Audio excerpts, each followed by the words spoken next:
তো দেখো আমি এদিকে বড় মাসির বাড়িতে চলে এসেছি। বড় মাসির বাড়িতে লক্ষ্মীনারায়ণ পুজো হয়েছে, আজকে অক্ষয় তৃতীয়া, তাই লক্ষ্মীনারায়ণের ঠাকুরও পুজো করেছে। তো এদিকে আবার গোপু সোনা দুটোকে দেখছি কি মিষ্টি লাগছে, ওদেরকে জামা পরিয়ে দিয়েছে।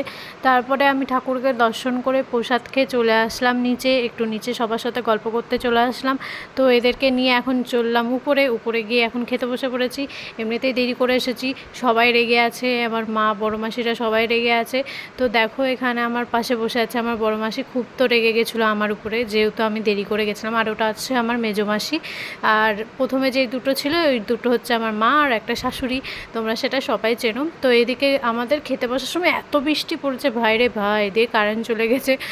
তারপরে আমরা আবার কিছুক্ষণ রেস্ট নিয়ে তারপরে 4টে বাজে তখন উপরে এসে দেখছি আবার রোদ উঠে গেছে। তো এদিকে আমি একটু ঠাকুরগুলোকে গোপালগুলোকে বসিয়ে দিলাম, কারণ সন্ধেবেলায় হরিনোট দিবে বড় মাসি, একটু কীর্তন হবে, তার জন্য এদিকে ফল মিষ্টি বাতাসা সব কিছু দিয়েছি।